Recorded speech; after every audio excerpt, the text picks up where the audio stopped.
To Your Success. To Your Success is the #1 gifting service for home services companies. Because you're a different contractor, you care about customers and want to express appreciation to build strong customer relationships. But you need a process that's effortless for you while feeling relational to your customers. There is an answer.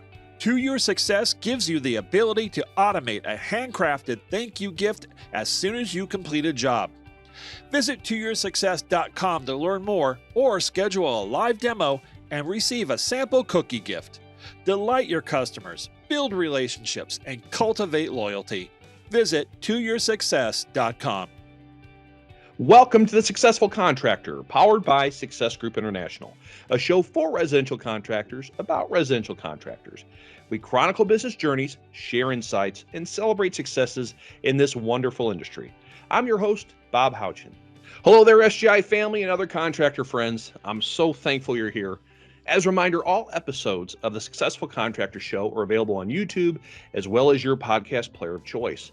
Also, if you're a non-member interested in learning more about SGI and how we can help your business grow both on the top and bottom line while also becoming a part of the contracting industry's largest network of successful contractors, we're having Profit Day seminars in Houston, Boise, San Antonio, Winston-Salem, Colorado Springs, and Dallas. That's all just in the first quarter. So give us a call at 866-299-8505 to attend. SGI members in those markets, if you'd like to come and share with everyone your experiences with the group, give your coach a call. We'd greatly appreciate you giving your testimonial. Today's show is a great discussion I had with Russ Noyes of Rhino Roofing in New Smyrna Beach, Florida. You know, success in the contracting world is too often focused on how many trucks you run or how much revenue you're producing. And most contractors get wrapped up in that at one point or another for obvious reasons. Russ Noyes did. He found himself running an $8 million business that was making a profit. But after some soul searching, he found it wasn't really what he wanted after all. What you'll hear in my interview with Russ is how he made the huge transition from focusing on top line, instead focusing on bottom line, and focusing on building the company that he really wanted. For Russ to create the business he wanted, he knew he needed to strip Rhino Roofing down to its studs and focus on the foundation. And we'll talk with Russ exactly what that means. And his mission to focus on the company's foundation has been hugely successful. This year, he expects to hit $2.8 million, but he'll do so at a 30% net profit, a huge goal of his, and he's happier than he's ever been. So with that being said, let's hear the story of Russ Noyes of Rhino Roofing in New Smyrna Beach, Florida. I hope you enjoy it and take away a nugget or two. Russ, it is so good to see you today. Really excited to talk to you and dig into your story and see what's going on in your business. For those who haven't had the pleasure of meeting you, could you kind of share with them your name, your company name, and where you're located? Hi, my name is Russ Noyes. I've been a member of SGI since 2013. I started SGI with Russ Noyes Roofing, Inc. We've now rebranded the company to Rhino Roofing. Mm-hmm. So I've been in this industry for 35 years, and I just love it. I love it. That's great. And we're talking today. Obviously, you had a great story in 2015. I interviewed you for our magazine, which was called The Compass back then, and I can't believe that much time has gone by since then. I thought at first 2015, no, that's only a couple years ago. I'm like, no, Bob, that's 7 years ago. Time's going too fast. But you've gone through a lot in the last 7 years, all good stuff for the most part. But now you're having a really great year, and that's why we're talking. Maybe share with everyone what you're thinking you'll close out 2021 at in terms of revenue, and of course, the more important number, that profit margin. Well, our revenue is right on target. We actually had a profit to meeting last Friday, and our revenue was right where we budgeted for it to be, which is right at about 2.6. But the big kicker to that is we are pretty close to going to be finishing the year at 30% net, which is something I've been dreaming of doing my entire life. Finally figured out a system that can get us there. So yeah. we're striving for it, and we're pushing out the things that don't make a lot of money and bringing in new things that do have higher profit margins, basically. Sure. That's great. 30% net profit. That is incredible. We'll dig into that system that has helped you get to that. Before we do, I always think it's neat to kind of explain what your team looks like, because obviously you can't do it all on your own. Let's start in the office. Who do you have working kind of on the back end, if you will, to make things work at Rhino Roofing? Well, we have an amazing CCR, Rachel, who's been with us for about 5 years now, I think, and really great girl. She single mom, but she really puts her heart and soul into the job. And we allow our people to kind of grow. So we don't micromanage a lot, but we put procedures in place and let them do it. So we have Rachel as a CCR, Bonnie, which is our controller. She basically takes care of everything, and she's my right hand. Yeah. We have Rick Martin, who has just came on with us this year. He is our general manager. He's basically taken over the day-to-day operations of the roofing company for me, so that I can venture out into doing other things and growing different parts of the company. Because we've changed the name of the company, we are branching out into other services, which is going to require a lot of my time. Sure. So Rick Martin is our general manager, and he's taken on the day-to-day. We have 2 really awesome repair techs that basically bring in all our profits for us. So our office team, although it's small, everybody is dedicated and everybody gets what we're doing here, which is probably the important thing. You can hire as many great people as you want, but if they're not buying into what your goals are or what your business model is, then you're really not hiring the right people. That's right. And we'll definitely get into hiring, because that's such a huge topic. Before we finish out the team, so you said you have the 2 repair techs. What's the sales team look like these days? Sales team is rather low right now, which is surprising. You know, I still go out and do some sales, although I don't do even close to what I used to do. Sure. But I have one sales guy that's been with us on and off for about 3 years, and he did work for another roofing company before he came to us. But the way we do things is a lot different than most, so he's really grown to be a really good sales guy. He's the only guy that's ever gotten close to my numbers, so I gotta give him praise for that. He works hard. He knows the sales role is not a 9-to-5 role, and that is probably the biggest hurdle for any sales guy, is to figure out that you can sell more on Saturday and Sunday than you can, you know. What I like to say to him is, the fish don't know it's Monday. So, you know, you can go fishing on Monday, but you'll get some sales on Saturdays and Sundays. That's funny. So, yeah. He's a motivated guy. He's a great guy, and he gets what we're doing. Yeah. And he knows what the type of jobs we're looking at to get. And, he's got some pretty good ratios. I'm going to be that proud daddy when he walks across that stage. Oh, that's great. So he's on line to be a crown champion then. That's good. That's super cool to hear. That's wonderful. How about now? I thought at one time, weren't your crews employees of yours, or do you use subs now, or what do you do for the re-roofing side?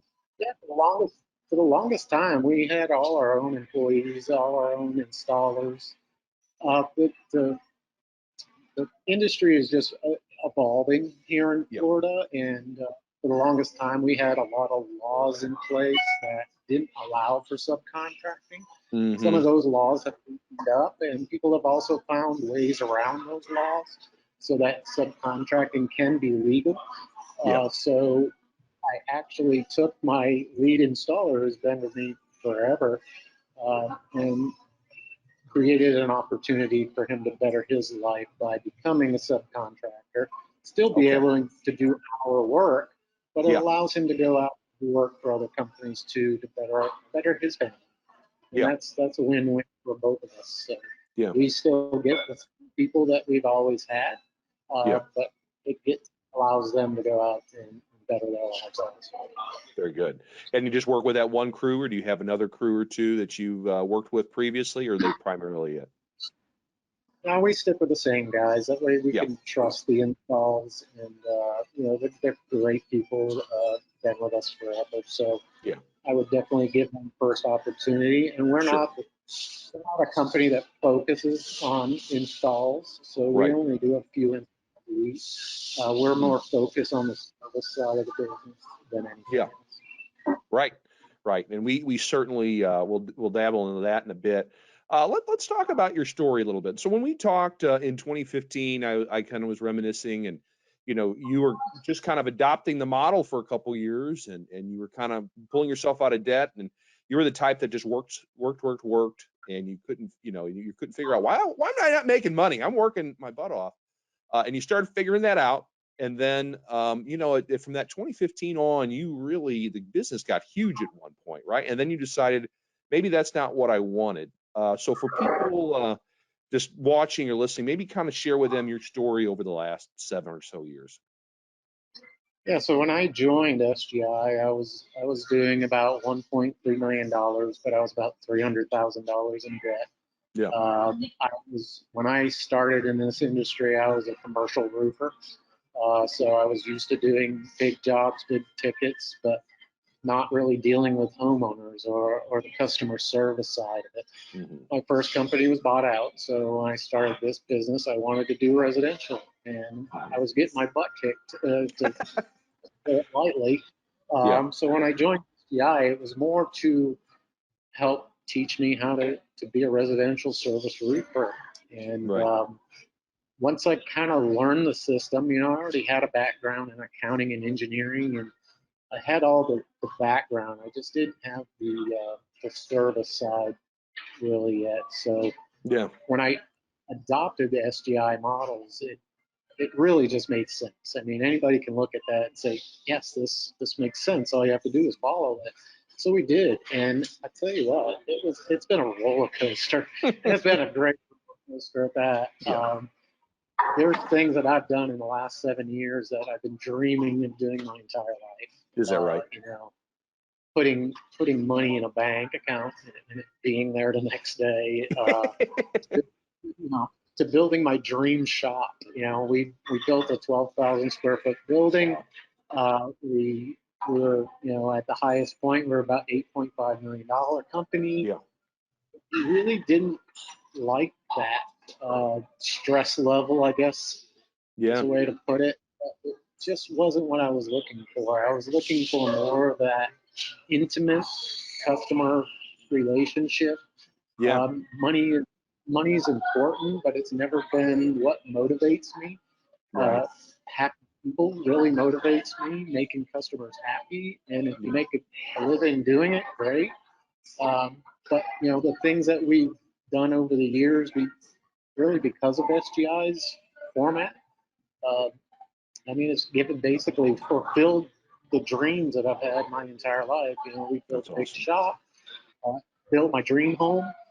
Yeah. We've done so many things that just I don't know if we could have pulled that off without it. And then as I go through my life looking at what we've accomplished, I want to reach out and help other people do the same things. Yeah. So we started a profit platoon here in Florida that really helps us too. So. Yeah, let's go ahead. I mean, this is a little sidestep from the story, but let's talk about the profit platoon, because I know you guys really you get together frequently, you help each other out. Maybe kind of share with everyone, because we have people that watch and listen that are not in the group, what a profit platoon is, and maybe talk about how frequently you guys connect and what you talk about, what your meetings look like. So our profit platoon is like the really old school SGI format, where now it's your tag groups. But basically, it's about 8 or 10 companies that are all based in Florida. We try to get together once a month at somebody's shop. Mm-hmm. When we have a month where there's expo or something like that, of course we skip those months. But we try to get together once a month at somebody's shop. And that, Florida's a big place. So, there's travel involved for a lot of people. So, we'll travel 4 or 5 hours just to spend a day together Yeah. and hold each other accountable for what we're doing. And it's really come a long ways. We've had some members that were struggling when they first got into the profit platoon that are really just really, lack of a better way to say it, they're really fulfilling their dreams too. That's right.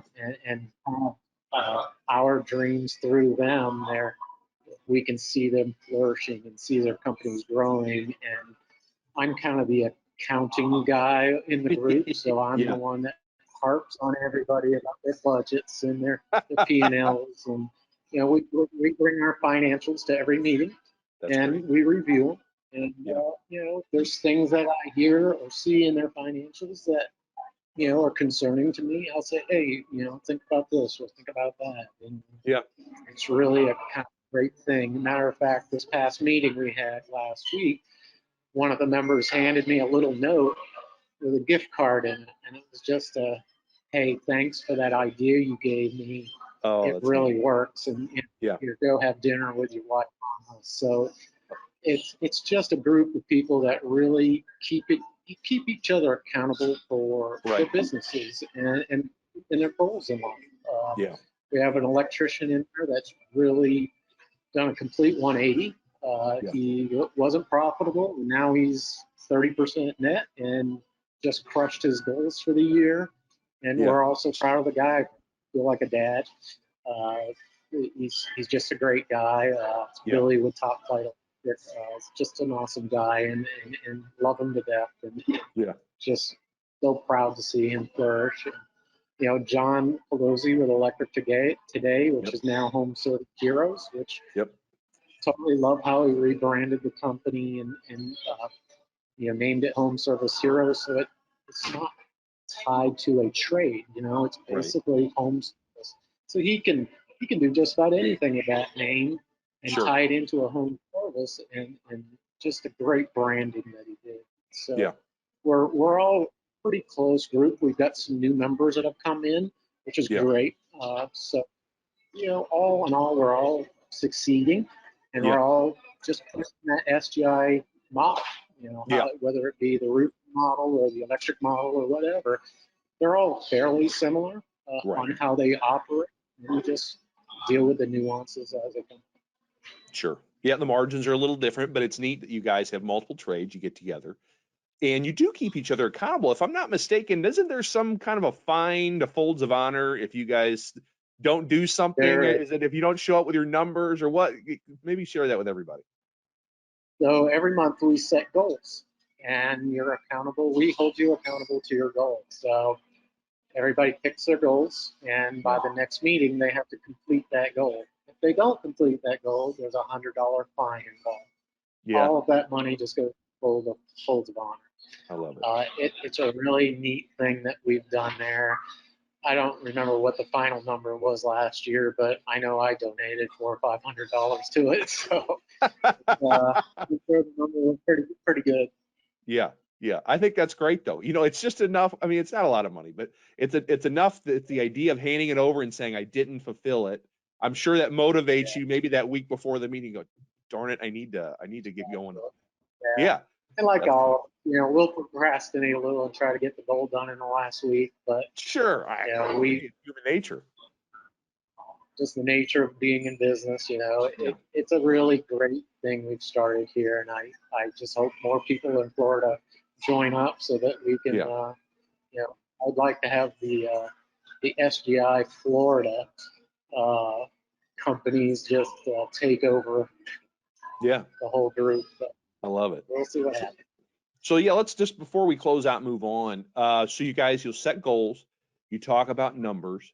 What other things do you talk about? Maybe things that are struggles that they're finding or they're having, and they kind of bring it up to everybody to get their input, or how does maybe talk about a little bit more nuance into what that actual day-long meeting looks like?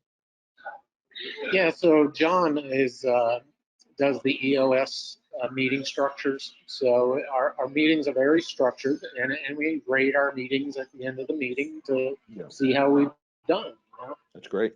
And we talk about everybody's issues, struggles they're having, and we'll go around the table and have everybody list out what their struggles are. And then at the end of the meeting, we'll go through every struggle and try to develop an answer for that person so that they can fix whatever struggles they're having. Yeah. It's a really neat formatted meeting that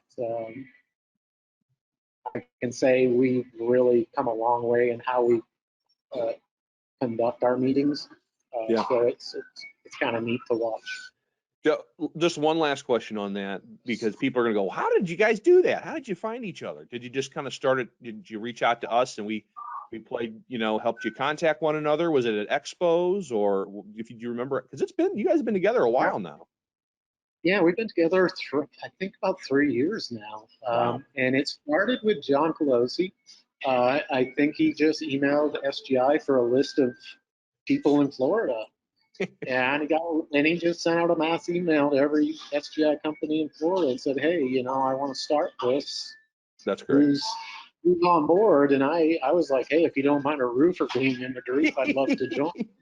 Yeah. And that's how it started, and it's just grown from there. We've had some people that have come in and kind of dropped out, Sure. and then we've had probably more come in than ever drop out. So I think it's really a good structure for people when they can go face to face and get the answers they're looking for. Yeah, that's neat, and it gets you out of your business, right? It kind of makes you think about the business versus just living the grind, which I know, when you're accountable to yourself. Yeah. If you're a guy like me that loves being in the truck, that then we're at the meeting gives you that opportunity to work on your business for a day. Sure. Well, I'm working on business all the time, but at least in that meeting, we're focused on certain criteria you need to focus on that day. So you're not thinking about, oh, I got to get with Mrs. Smith before the end of the day or something like that. You're focused on your business or, from 9 to 2 o'clock that day, and that's all you're doing. When we talked a minute ago, you accomplished a lot of these goals. You built the new office. You sold that office, or are you still operating out of that one? No, actually, I sold that office and built an office on my own property. Okay. So when COVID hit last year, I walked out in my warehouse when, the office was empty because we all had to be remote. And I was walking around this 9,000 square foot warehouse and going, look at all this junk that I'm storing, and I'm paying a premium to store it. So we looked at what should I keep, what should I not. We were having Zoom meetings every morning. So we actually figured out that our company was more efficient apart than we were together. Yeah. So as the COVID rules started to become in play, I started looking at downsizing and not knowing what was going to happen with COVID. I didn't want to get caught in a spot where it was going to cause everything that I've worked for to go away. Sure. So I was like, now's the time to sell this before it gets too deep. And the contract that I had worked out with my landlord was, it was a deal that was made years before that anyway. So it was just basically saying, hey, I'm ready to move on. Are you ready to buy? Yeah. So it worked out for everybody. We were able to build our office on our property, although it is a little out of the way. And we're probably going to do a small remote office closer to Orlando. Okay. Just for some of the employees who come to day to day. But the main office will always be at my house or on my property. Yeah.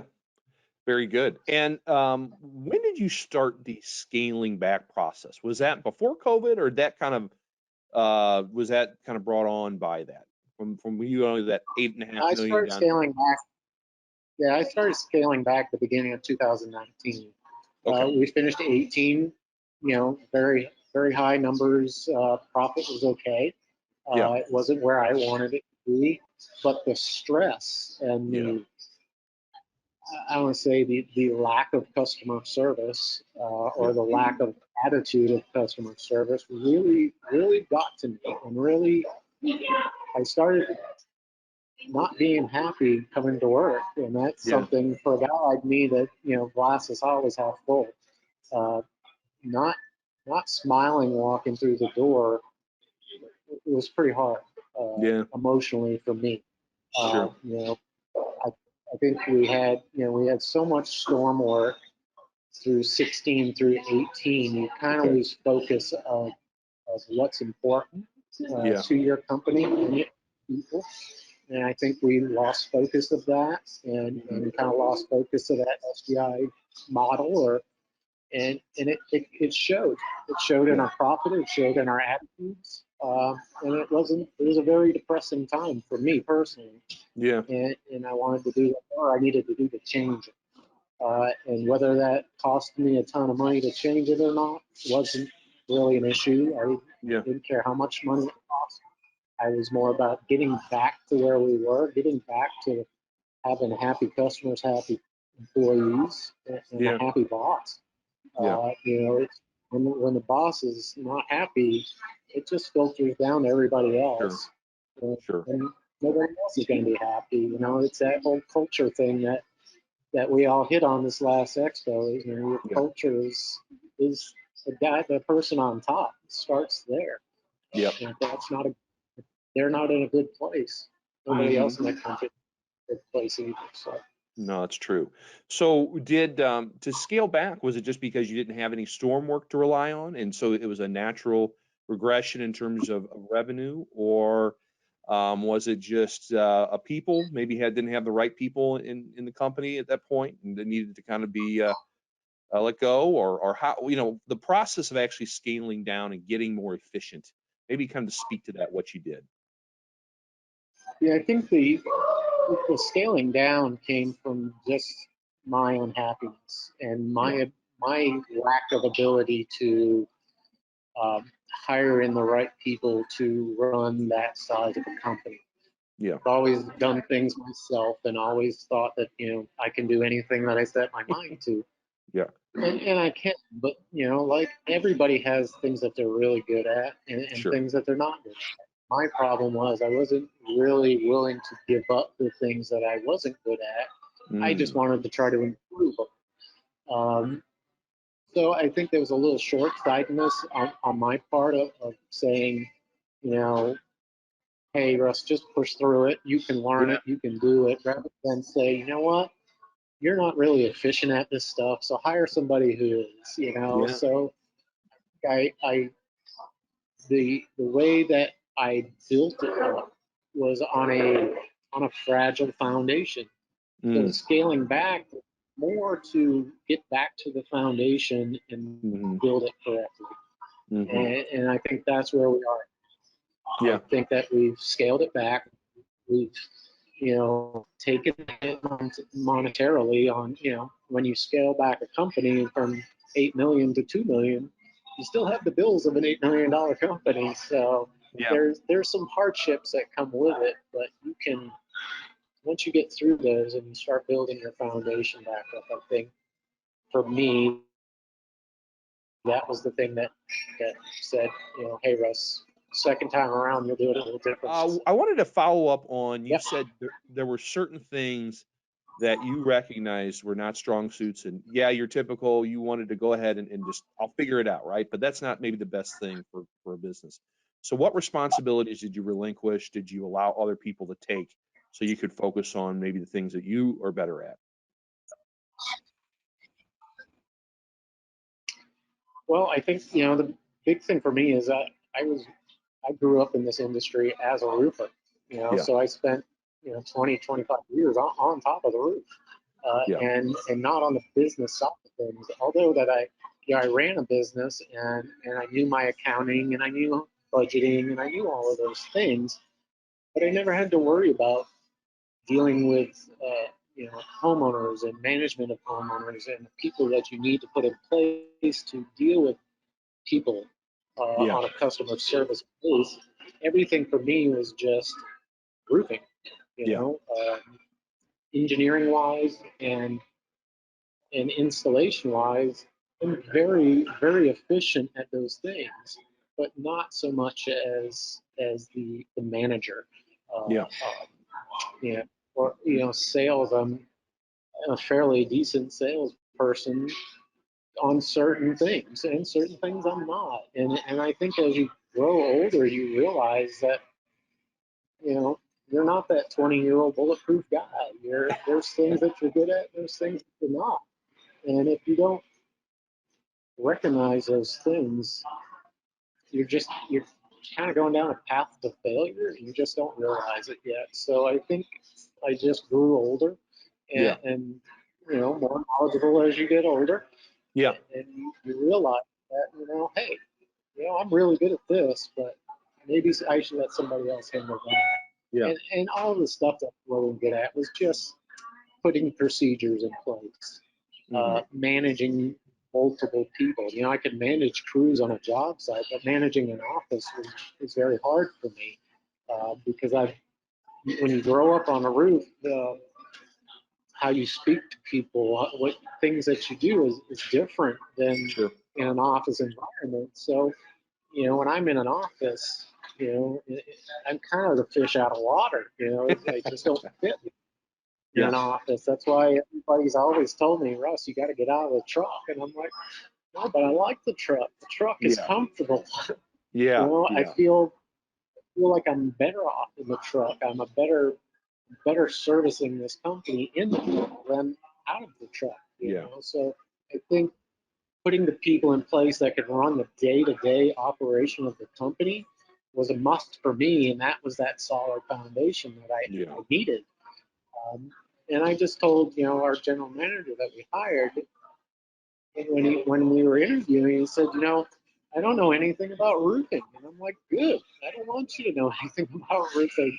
I just want you to manage the company. I want you to know how to run a business. If you can do that, I'll take care of the roofing side of it. Right. And I think we make a great pair because of that. His knowledge of roofing isn't a lot, but his knowledge on how to put things in place and how to manage hundreds of people. I mean, the guy we hired he spent his entire career doing exactly that, managing people. That's what we were lacking. Yeah, I do think it's important to point out that while you gave up that aspect of it, you still know that part of the business. You are very numbers oriented. For people that don't know, I mean, you have a meticulous deemer, if I'm not mistaken, with, because the minute your numbers go off, the alarms are going off. So you're not going to walk back into the business 3 months later and go, what happened? So maybe you can share with people of how meticulous you are about your numbers and how you monitor those. Well, I could talk for hours.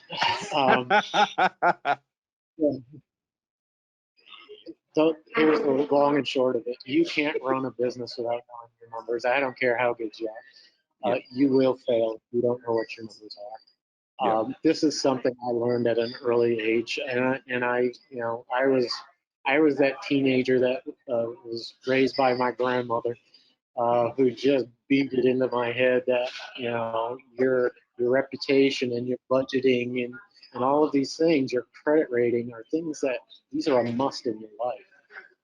And so knowing how to control your money and how to control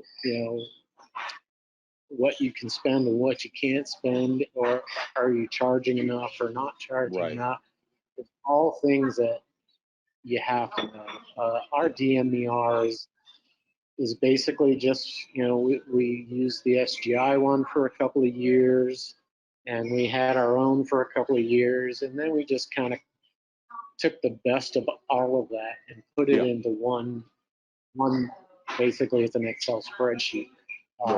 That gets sent out every day, and it literally tells us everything. I mean, everything about the business.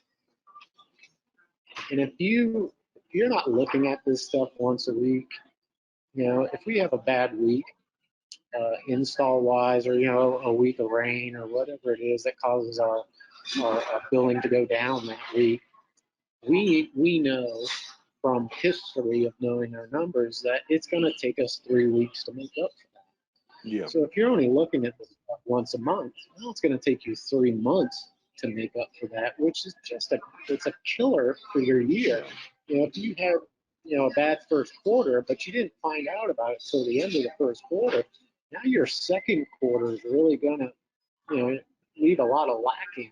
So Yeah. knowing your numbers and knowing it as it's happening is the fastest way to fix it. So, we have in a mini budget on our DMER. That's by the week. And it's just the 6 or 7 highest average percentage stuff that's on our P&L. And those are things that we just track every week. Our building supplies, our labor, our truck expense, our rent expense, just those big ticket items. And those are the things that really are company killers. Building supplies, labor, those are the two. There's so much money in just those 2 line items that you can save or just throw out the door by not managing it correctly. So those are the things that you really, really got to keep in check. And I think how the processes that we put in place now, it allows those things to be accurate all the time, because we're not having to deal with hourly labor anymore. We're doing it all type labor. So it really allows us to hone in on our budgeting and stick and be able to stick to that budget. Which everybody knows is the part of your company that's going to help you survive is an accurate budget. That's right. And you have your DMER every morning. Bonnie has it ready for you at 8:00, right? That's right. So 9:00. 9:00. 9:00. Okay, give her an extra hour. Actually, normally she is so dedicated that most of the time she gets it to us the night before. Is that right? But her deadline is 9:00. But normally I'll have it by 8:00 that night. Yeah. That's just how she is. She cares. Yeah. She cares so much for this business. It's I don't know what I'd do without her. She's That's just amazing. she is the epitome of the controller. That's great. I'm glad you gave a little shout out there. But I just wanted to reiterate for everyone that even though you're kind of relinquishing the general manager role, you very much know what is going on in your business. You just understand what your strengths are. Yeah, absolutely. Support for this podcast comes from Minuteman Press to Pair. Minuteman Press to Pair is a complete marketing service provider offering professional design and direct mail services. We have extensive knowledge and experience in the residential service industry, as Minuteman Press to Pair has been helping SGI members with price guides, inspection forms, club materials, postcards, and more since 2001. Minuteman Press to Pair is the only Minuteman location affiliated with the SGI Preferred Partner Network, providing you with member rebates and discounts. Contact Denise today for more information at 877-203-4769. Welcome back to the show. I'm talking with Russ Noyes of Rhino Roofing in New Smyrna Beach, Florida. So far, we've learned about Russ's pathway into contracting. We talked about his Florida profit platoon and how impactful it's been. We talked about his process for scaling the company back and why he did it. And we talked about how much of an emphasis Russ places on knowing his numbers and how it affects all the decisions he makes in the business.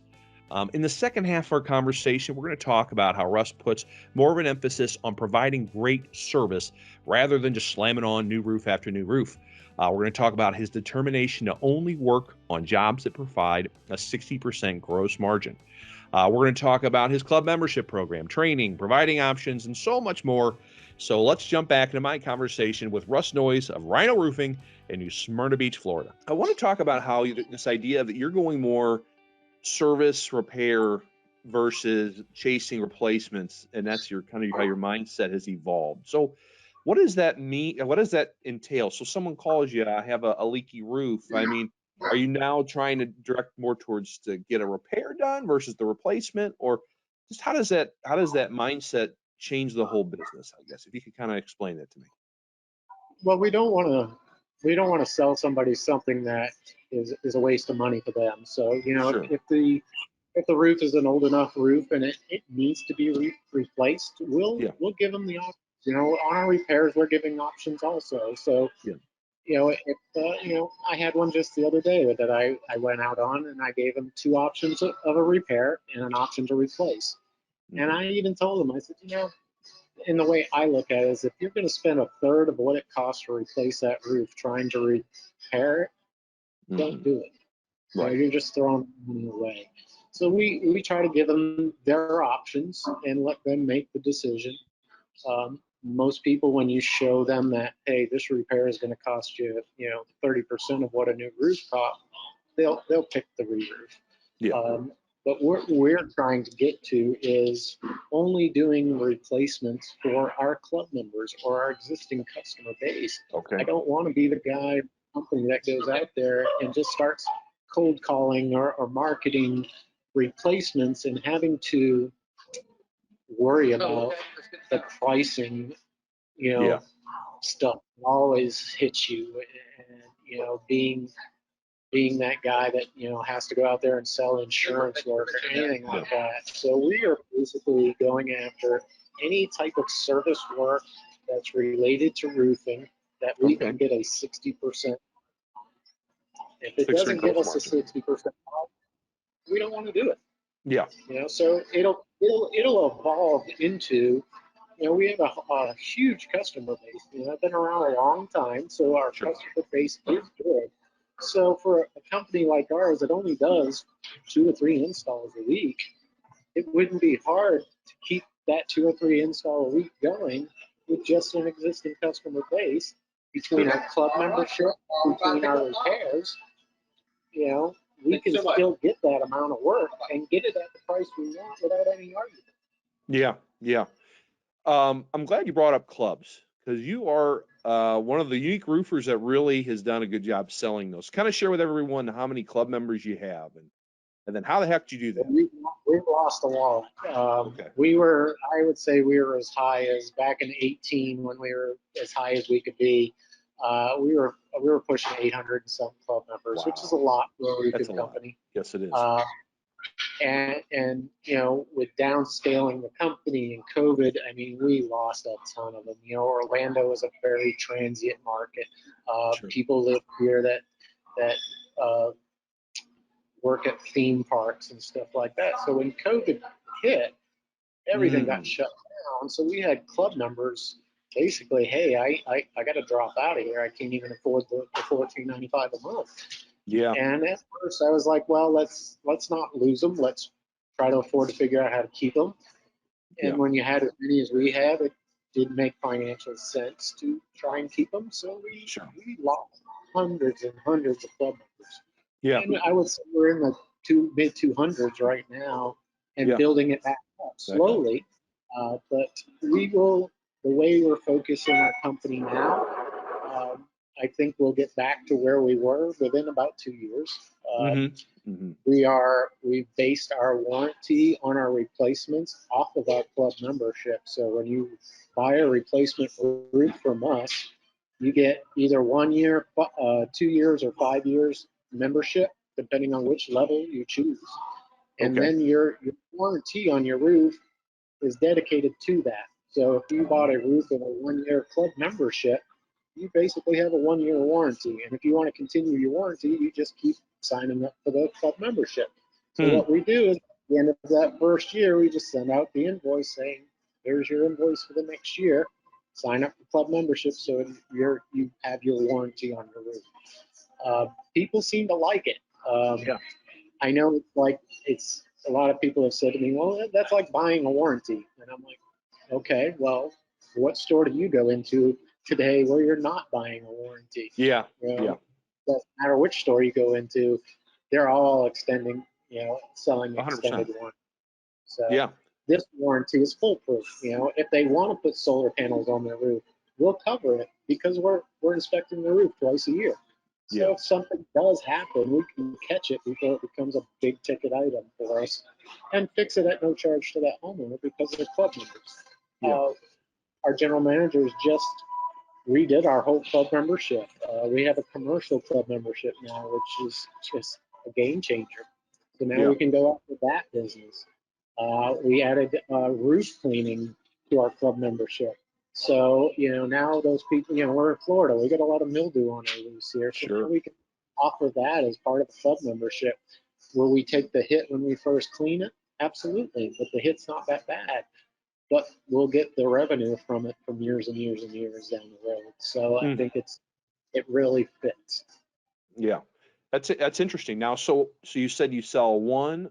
How many? There's a 1, a 2, and a 5. 5-year. 1, 2, depending on which option roof you buy. Okay, depending upon the option roof you buy. Okay, very good. Then so what's all covered? Say I get a 5-year club. What all is covered in that? So if I have some debris that damages the roof in a storm, I mean, is that covered, or kind of share how that would be managed? So it covers anything that's not foreign to the roof. So if there was no solar panels on the roof when we finish the roof and you mount them on the roof, we will cover that, but we want to be able to inspect the installation of that. So because of my background, I'll be able to go out and inspect the installation of a solar panel system, whether it be a pool system or an electric system. I'll be able to inspect it and tell you if it's correct or not. And if it's not correct, we get installers back out there to install it correctly so that I can warranty it without it causing me an issue. So there's a lot of the things and the experiences that I have that move beyond roofing. Sure. So I guess there's also these new divisions. You mentioned the roof cleaning. Have you determined a solution for that? I think last I talked to you offline, not recorded in official capacity. You're still looking at that. Okay. Still working on it. We're very close I would say, on the chemical side with the formula. But we're having your own formula is a little harder because you got to be very careful not to step on somebody else's trademark formula. Sure.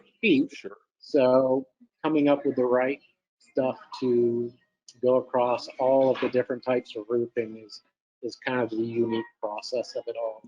But I would say we're very, very close. The biggest problem we have right now is getting the equipment and then hiring the people to put them in place. So, so that I would say is probably the biggest thing that's holding us up right now. Yeah. And I was going to say the other division, I don't think you mentioned, was gutters, correct? That's another new venture of yours. Yeah. So when we decided to venture into the gutter business, the first thing we did was call our local gutter place and say, hey, we need to get a gutter machine. And they proceeded to tell us it would be a year wait to get a gutter machine. Anybody who knows me, I'm not the type of guy that waits. We found a guy that was selling the gutter portion of his company, so we bought his equipment.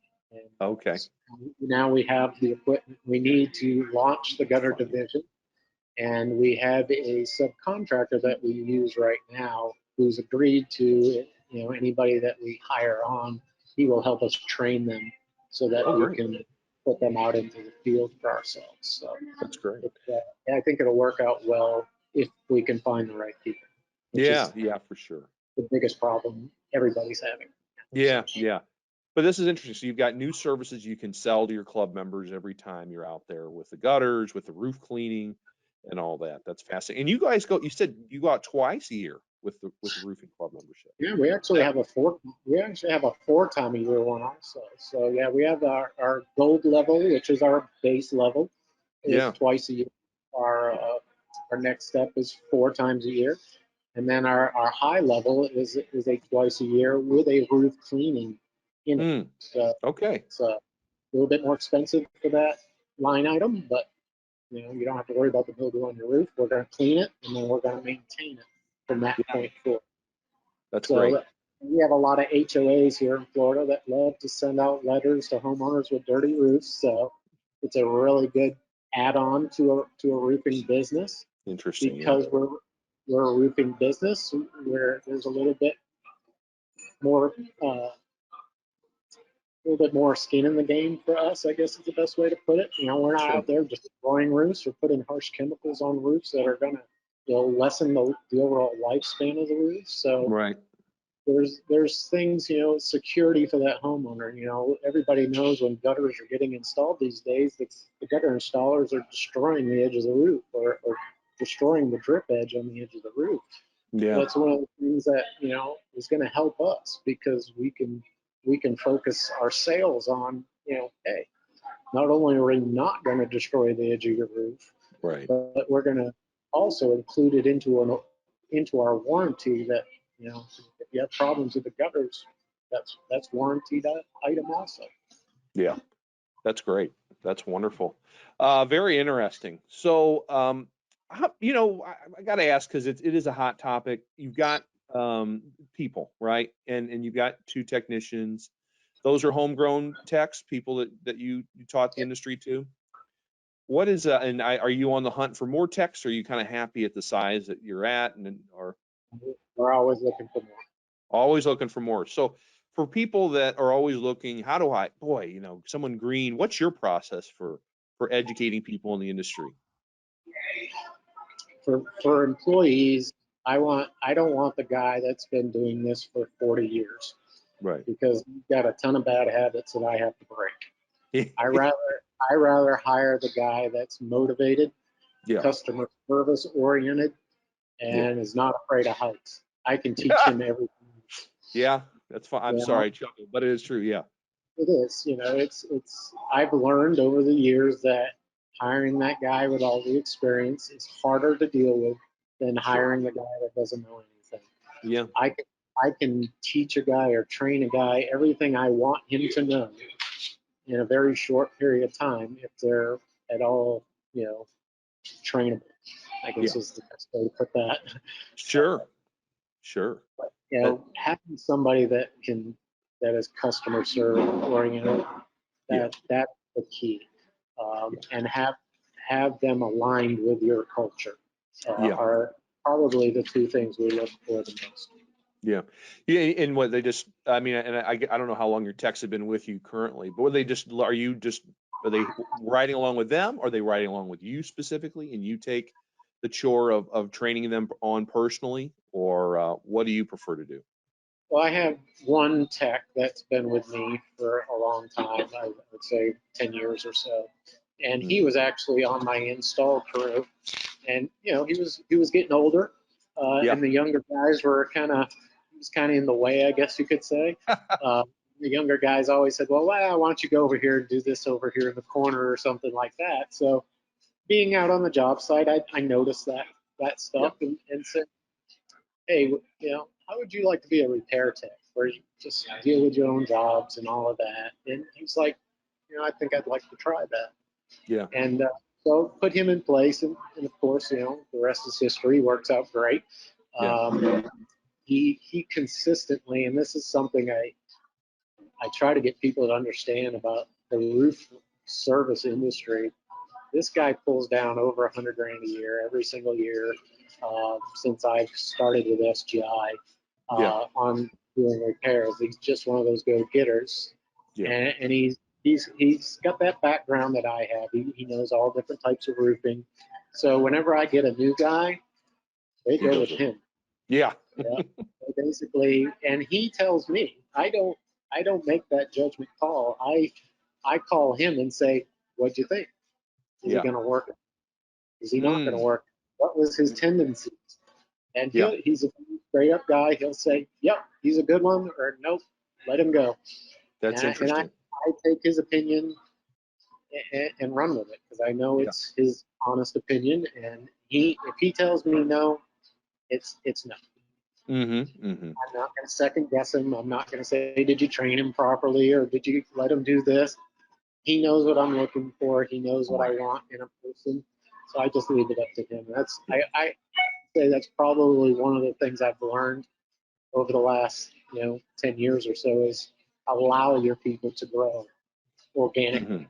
You shouldn't have to push them to grow. If they're motivated people, they'll grow by themselves. Yeah, I love it. Just to circle back real quick. So I just thought of this because I didn't ask earlier, and I apologize. On the club membership, so every time you go out on a repair call or a replacement op that someone wants a quote on, you always put a club membership on it? Is that maybe why you were able to have success with it? On the repair side, we don't, but we, as part of the option, we show them what they could save with club membership, and if it Yeah. was a repair that was due to a lack of maintenance, we show them that this $179 investment could have saved you from this $4,000 repair ticket that you're spending today. Yeah. So Okay. I think that alone, people are understanding in that, hey, if I maintain this, I won't have to spend as much money on it. And I Yeah. think on the repair side, that's really by showing them those options. I can't stress to anybody how important 3 or more options is Yeah. to a homeowner. Sure. You can give the 3 repair options and then show them with a club membership, this is your 4th option. This could be your reality.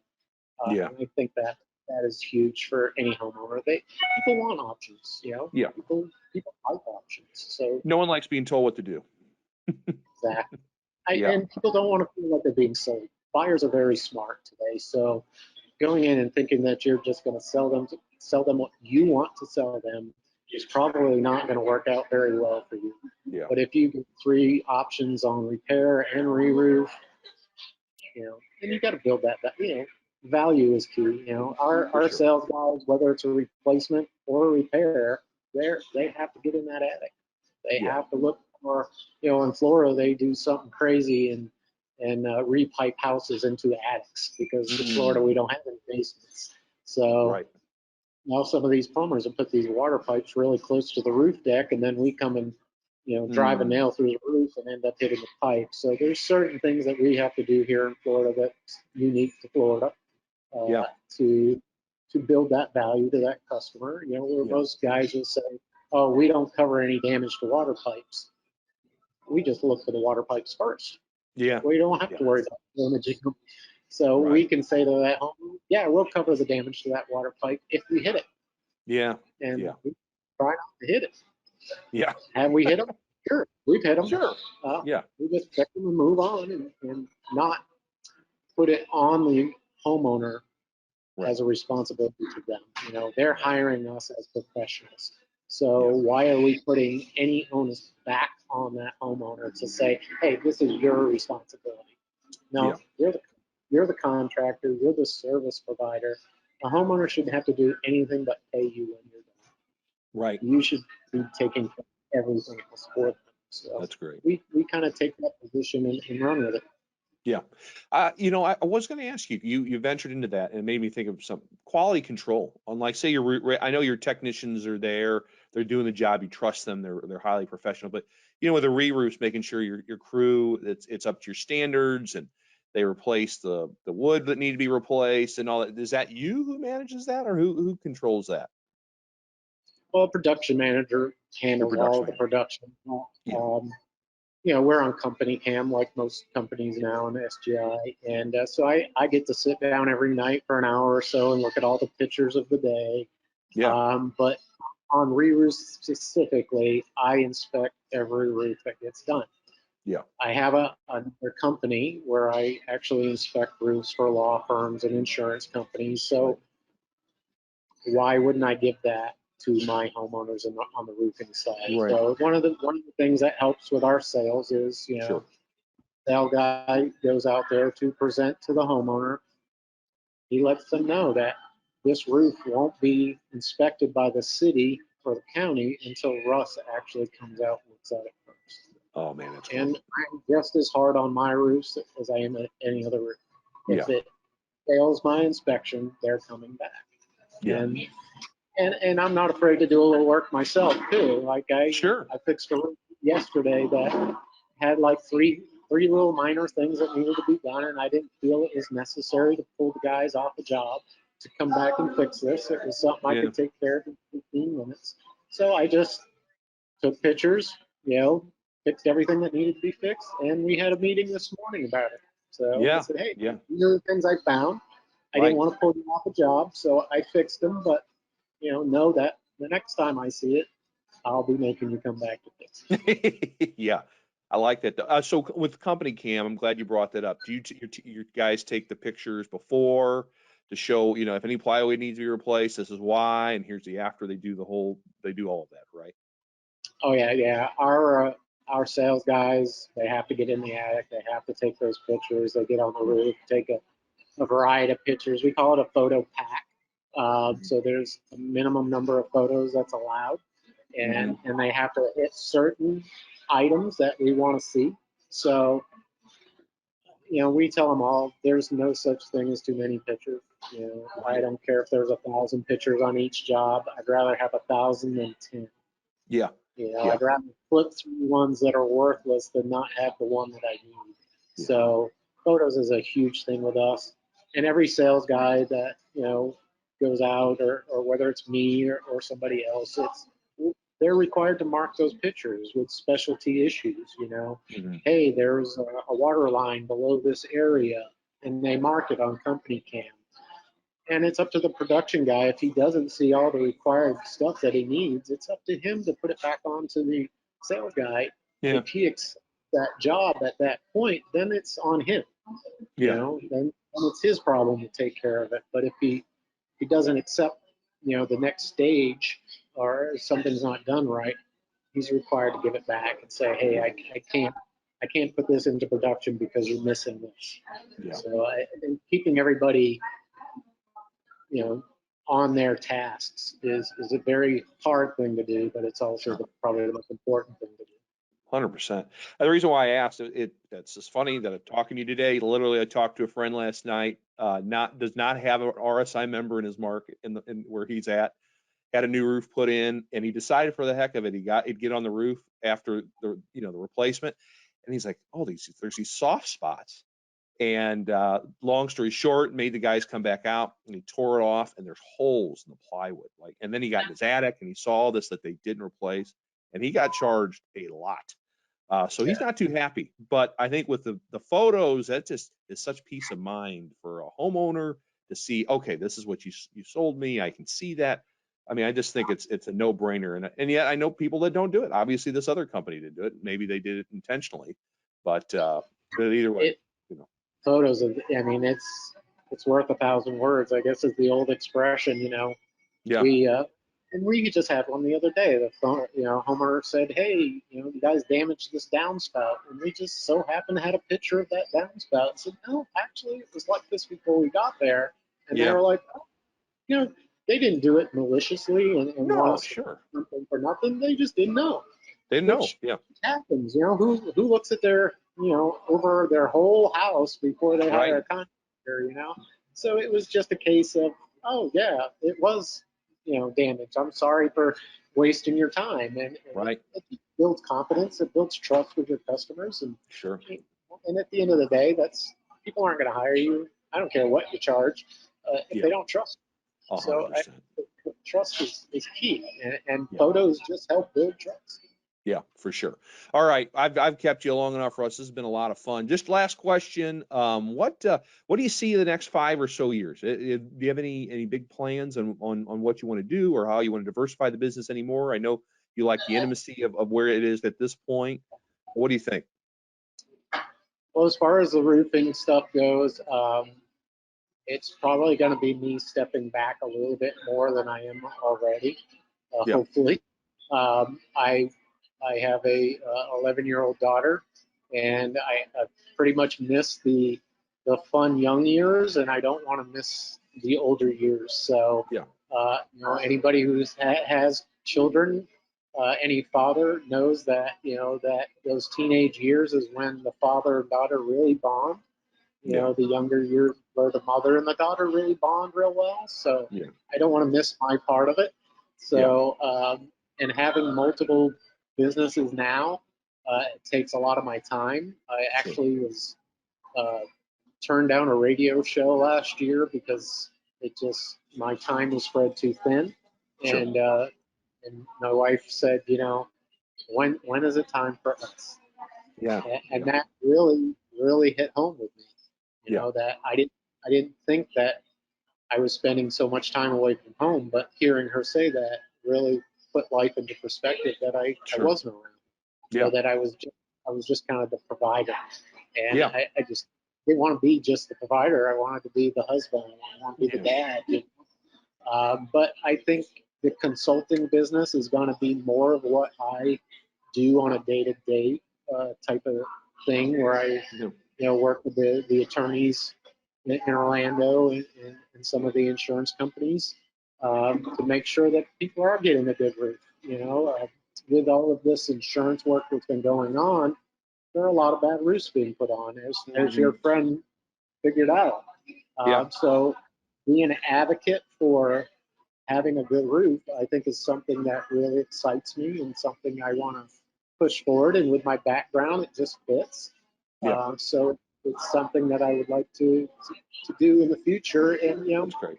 The roofing company will always have me as that technical advisor, but the people that we have in place, they don't really need me day to day, and some days I feel like I'm in the way.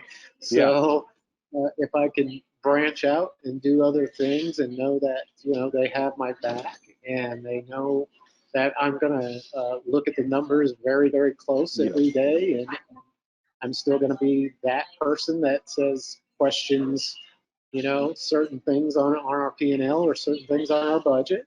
Sure. And I think you'll grow a stronger company without me being there day to day. I think some aspects, I think I kind of hold the company back, or I kind of slow it down a little bit. So, and that's just my tendency.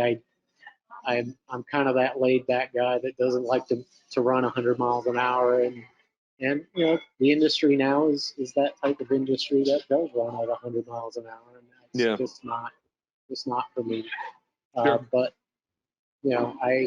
I want to keep the company going and keep building on it for the people. Some of the people we have are just great. I mean, they're great people, and I wouldn't want to lose them for the world. And giving them a secure place to come to work, and giving them the advantage of saying, hey, this is your baby here. You grow it, you take care of it. I think it's a huge thing.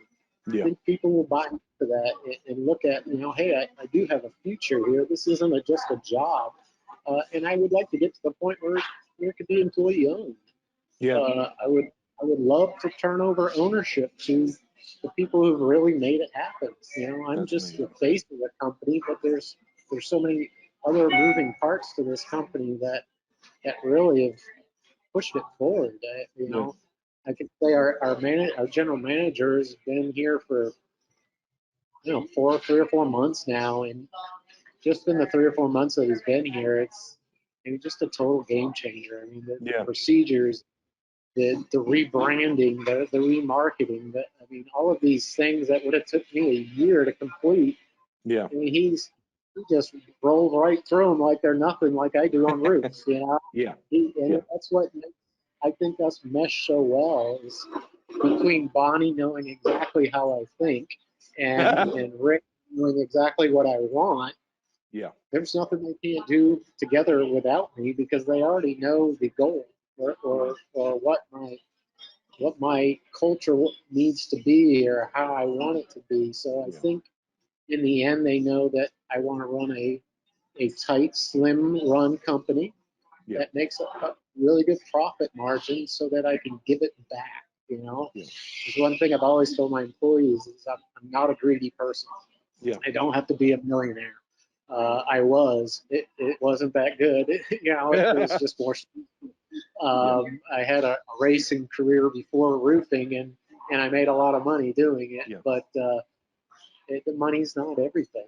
I think quality of life is where I'm headed, but I want people that work for me to be able to say, I made good money in my life, or I had an opportunity to make good money in my life, and not just be a job. So I think moving forward, it's quality of other people's lives that I'm going to be focused on, and I don't want to call that like a dream manager or something like that.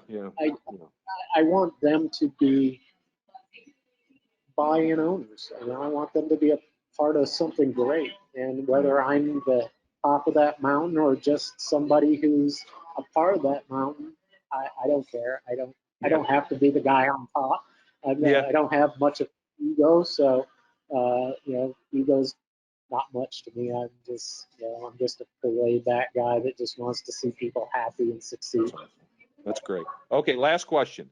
I always wrap them all my interviews up kind of this way is, what advice would you have for other members or non-members that are on their business journey? Maybe they were where you were, 10 some odd years ago when you first hooked up with us. Maybe they just are starting with the system, and they've got this debt maybe they're dealing with. There's just a lot of overwhelmed feelings and not sure of where to start.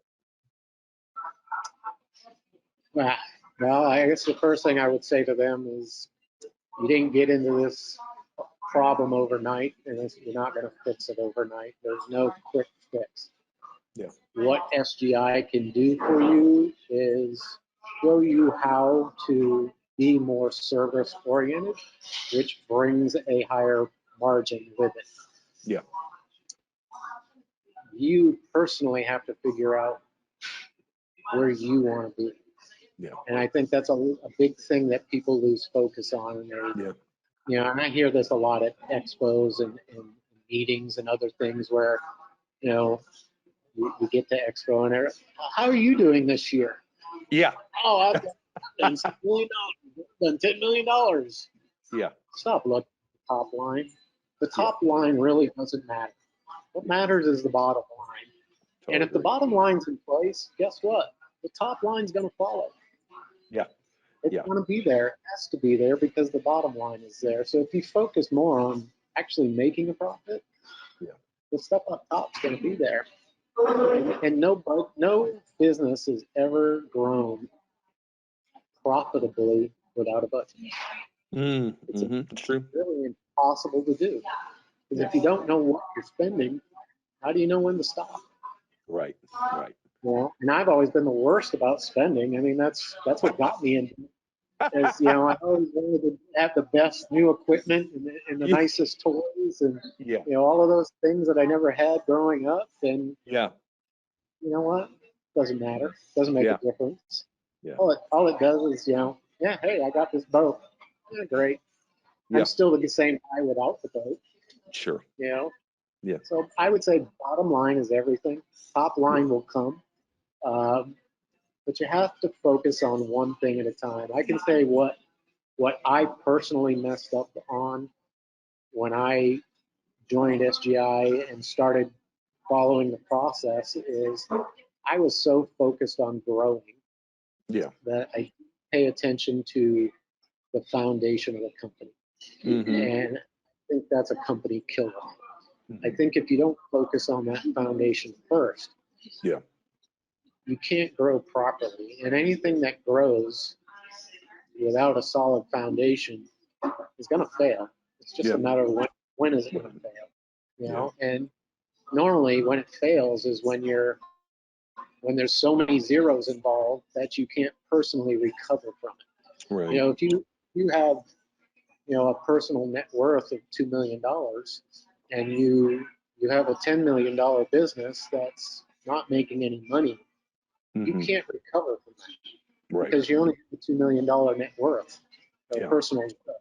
So if you have a $10 million personal worth and a $2 million company, you can make some mistakes. Sure. And learn. So I think the biggest thing I've seen from SGI members that have joined and quit and SGI members that have joined and made is they focus on implementing one thing at a time and implementing it correctly. And I can say that was the biggest mistake I made. And my story on the Compass magazine really shows you my mistake.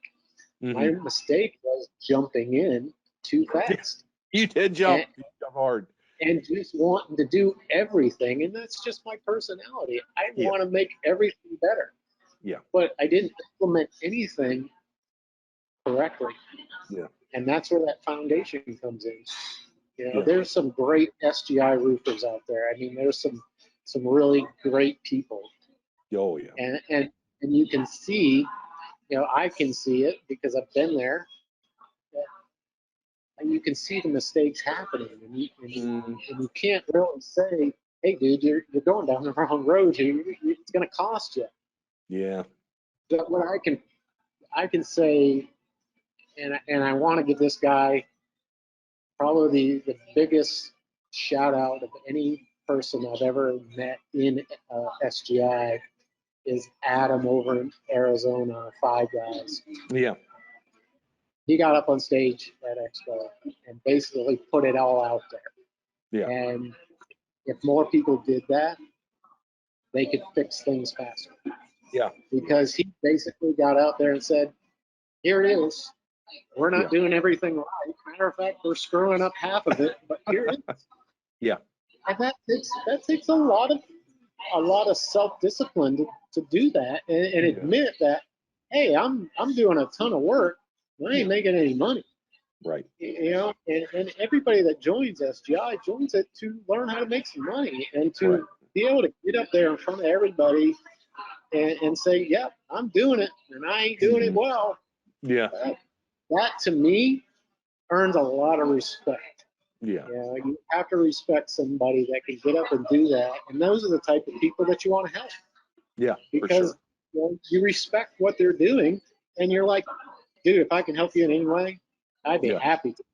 You know, because I know you're a respectful person that cares enough to get up there and say, you know, I screwed it up.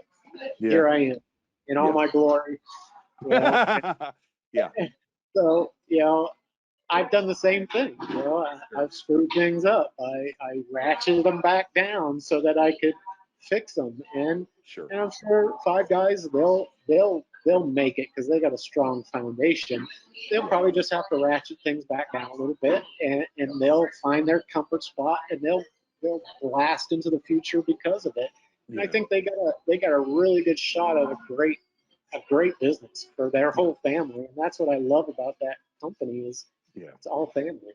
Yeah. You know, it's the dad and the sons. I mean, I never had that. So to have that is, to me, that's the coolest thing in the world. They may hate it, but I think it's the coolest thing in the world. So, you know, I've had my wife, and my wife has been probably the one that keeps me from quitting and saying, I'm done with all this stress. But, you know, as far as a company goes, I would say to anybody, you know, you're only as good as your culture, because your culture is everything. And your culture is what you make it. You know, my culture, my company is me. I set the culture. And when you really figure out where you want to be in life, whether it's, you know, like me, I just want to be a roofer. Yeah. You know, I love roofing. I love the technical aspect of it. You know, some people, it's, I want to be an office manager. Doesn't matter what they're managing, but they want to be an office manager. Yeah. Everybody has what they're really good at. And I think once they find what they're good at and enjoy that part, I think that's when you really come full circle as a person. So I love it. Good stuff. Well, Russ, man, I really appreciate all your time today. I know we had some technical stuff that you were patient with. I really appreciate you working through that. This was just a really enjoyable conversation. All the luck and success in the world to you, and thank you so much for being on today. Not a problem. I appreciate you asking, and I'm here for any member that, you know, wants to pick my brain for the things I've done bad, and the few things I've done right. So I'm here from all of them, because I can't replace what SGI's gave to me over the years. It's definitely a life-changing group. Well, we appreciate you. I know you've always been good talking to members and going to profit days, and you're part of the family. So thank you for being you. And I look forward to, if I don't see you before then, I look forward to seeing you in Orlando in a few months. We'll be there with smiles. All right, buddy. Have a great rest of your day. Thank you so much for your time. No problem. Thanks, Bob. All right. Take care. Bye-bye.